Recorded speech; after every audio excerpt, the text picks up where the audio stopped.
ذرا اندر سے کچھ پیسے لا کر دو چچا کو۔ تو رقیہ اندر سے پیسے لینے گئی، تبھی غلام حسین نے اسرار سے سوال پوچھا، بیٹا اسرار، یہ تمہارے گھر میں عورت کون ہے؟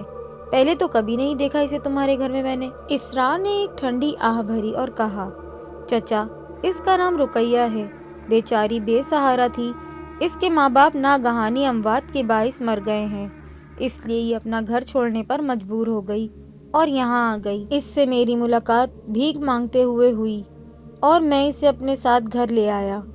ارے بیٹا، یہ کام تو تم نے بہت نیکی کا کیا ہے، لیکن بیٹا کچھ یہ… ابھی غلام حسین اپنی بات پوری کرنے ہی والے تھے کہ رقیہ پیسے لے کر آ گئی اور کہا، یہ لیں پیسے۔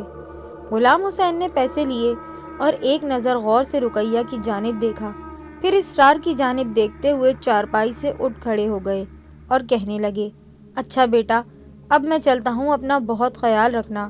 پھر رقیہ کی جانب دیکھتے ہوئے بھی کہا، بیٹی تم بھی اپنا خیال رکھنا، خدا حافظ۔ غلام حسین دروازے کے پاس پہنچے اور دروازہ کھول کر باہر نکلے تو وہی کتا دروازے کے پاس کھڑا تھا، مگر بھونکا نہیں۔ لیکن جیسے ہی رقیہ دروازہ بند کرنے کے لیے آئی تو وہ کتا دوبارہ سے بھونکنے لگا۔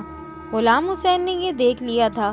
رقیہ نے جلدی سے دروازہ بند کیا اور واپس کمرے میں چلی گئی، لیکن غلام حسین کی سوچ انہیں اس عجیب رویے پہ سوچنے پر مجبور کر رہی تھی، اور یوں وہ سوچتے ہوئے اپنے گھر چلے گئے، پیسے اپنے گھر پر رکھے اور وہاں سے سیدھا رحمت بابا کے گھر کی راہ لی۔ رحمت بابا گاؤں میں ایک ایسے بزرگ تھے جن کی عمر 100 سال سے زیادہ تھی اور ابھی تک صحت مند تھے۔ انہیں چلنے پھرنے میں بس تھوڑی ہی بہت دشواری پیش آتی تھی۔ غلام حسین رحمت بابا کے پاس بیٹھے اور ان کا حال احوال دریافت کیا۔ رحمت بابا نے کہا، میں تو ٹھیک ہوں غلام حسین، تم اپنی سناؤ، کیسے ہو اور کیسے یاد آ گئی آج میری؟ غلام حسین نے آس پاس نظر دوڑائی اور جب کسی کو قریب نہ پایا تو رحمت بابا کے نزدیک ہو کر بولے، بابا تم سے ایک بہت ضروری بات کرنی تھی، آج اس لیے آیا ہوں کیونکہ مجھے لگتا ہے گاؤں میں تمہارے علاوہ اور کوئی بھی ایسا شخص نہیں جو مجھے اس سوال کا جواب دے سکے یا اس بارے میں کچھ بتا سکے۔ ارے غلام حسین بھائی، کچھ بتاؤ گے بھی یا نہیں؟ بتاؤ تو صحیح، آخر بات کیا ہے، اتنے پریشان کیوں ہو تم؟ بولو۔ بابا دراصل بات یہ ہے کہ آج میں نے ایک عجیب واقعہ دیکھا ہے جس کی مجھے بالکل بھی سمجھ نہیں آ رہی۔ اپنا اسرار ہے نا، اعظم بشیر کا بیٹا، آج دوپہر کو جب میں اس کے گھر کسی کام سے گیا تو میں نے دیکھا اس کے گھر میں ایک عورت ٹھہری ہوئی ہے۔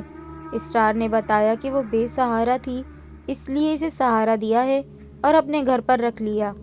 لیکن بابا جو حیرانی کی بات ہے وہ یہ ہے کہ آج میں 2 بار اسرار کے گھر گیا۔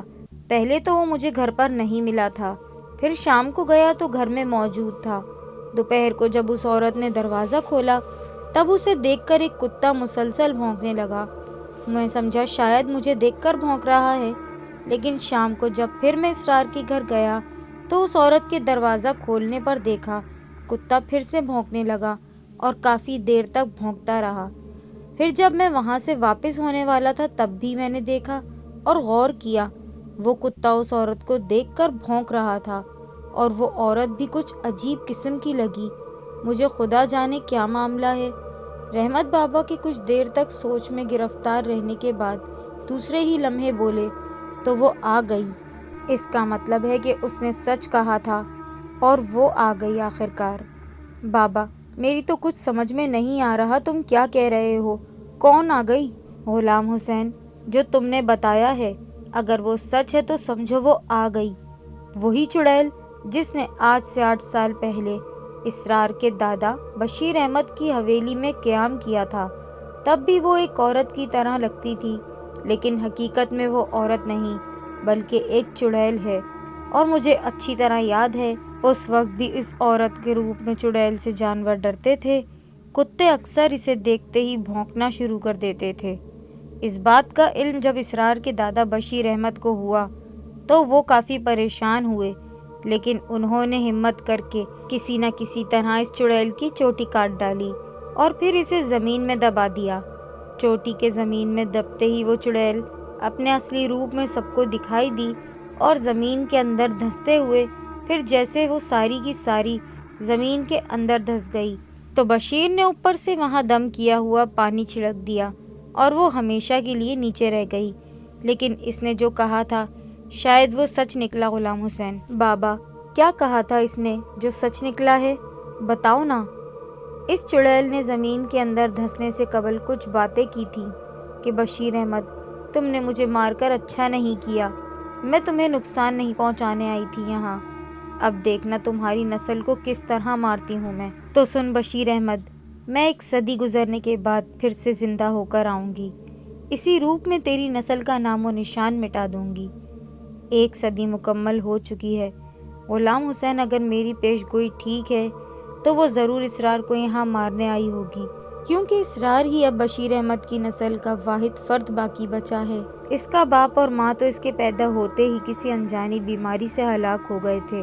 لیکن بابا ہم کیسے یقین کر لیں کہ وہ عورت نہیں چڑیل ہی ہے، کیونکہ وہ بظاہر تو عورت جیسی دکھائی دیتی ہے۔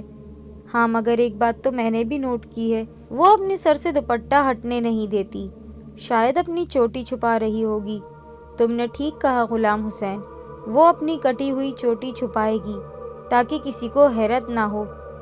اور دوسری بات، اگر تمہیں پتہ لگانا ہے تو سب سے پہلے یہ جان لو کہ صرف کتا ہی اسے دیکھ کر بھونکتا ہے یا باقی جانور بھی۔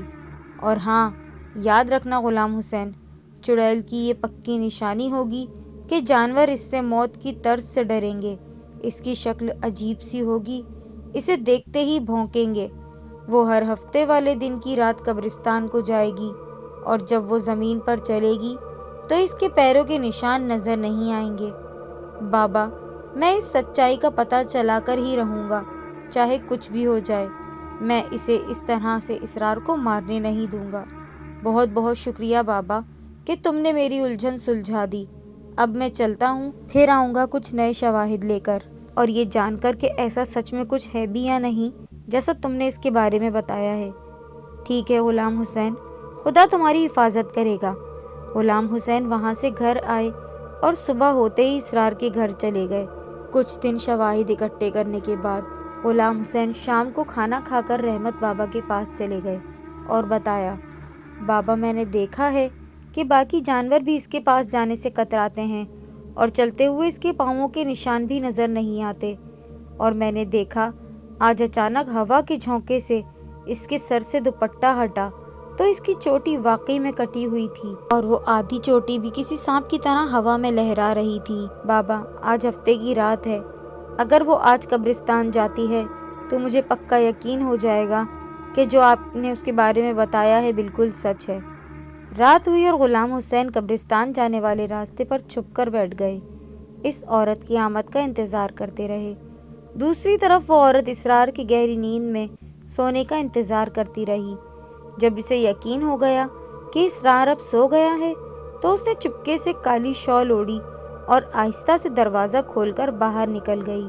ٹھیک اسی لمحے پاس میں موجود کتے نے بھونکنا شروع کر دیا، لیکن وہ عورت جو حقیقت میں چڑیل تھی بے خوف قبرستان کی طرف چل پڑی۔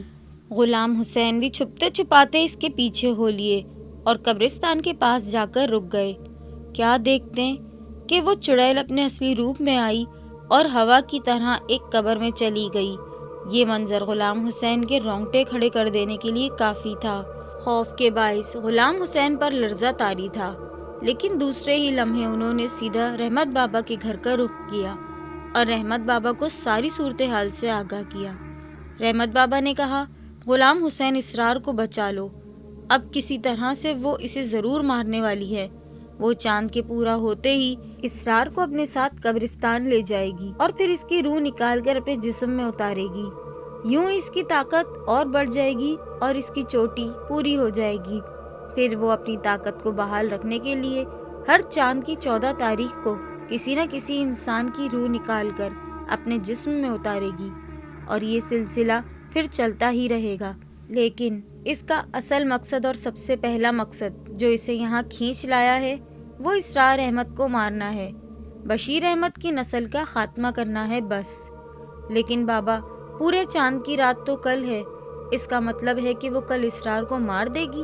نہیں نہیں بابا، ہمیں کچھ کرنا ہوگا، کچھ سوچنا ہوگا، اسرار کو بچانا ہوگا، غلام حسین نے فکر مند لہجے میں کہا۔ تو اس کا پھر ایک ہی حل ہے غلام حسین کہ کسی بھی طرح اسرار کو یہ باور کروا دو کہ اس کے گھر میں جو عورت رہ رہی ہے وہ ایک خونی چڑیل ہے اور اس کا مقصد صرف اسے مارنا ہے. پھر دیکھنا وہ خود ہی سنبھل جائے گا. اس طرح وہ ہماری بات نہیں مانے گا اور اگر اس بار اسرار کو مارنے میں ناکام رہتی ہے تو ہمیشہ ہمیشہ کے لیے ختم ہو جائے گی. پھر کبھی زندہ نہیں ہو پائے گی وہ.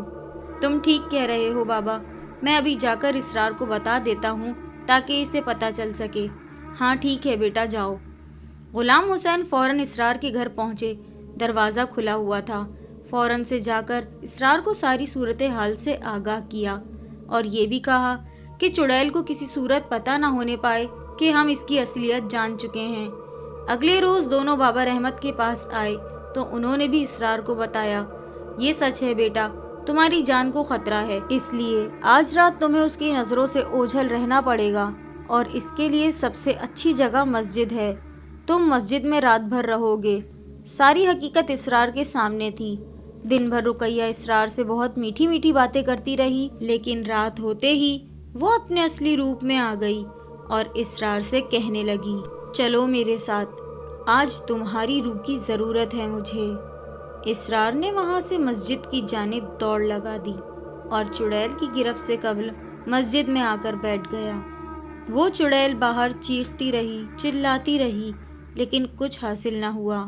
پھر عین وقت پر اذان فجر ہونے لگی تو وہ چڑیل وہاں سے بھاگ گئی اور ہمیشہ کے لیے زمین میں دھنس گئی. اور اس طرح اسرار کی آنے والی نسل چڑیل کے انتقام سے ہمیشہ ہمیشہ کے لیے محفوظ ہو گئی.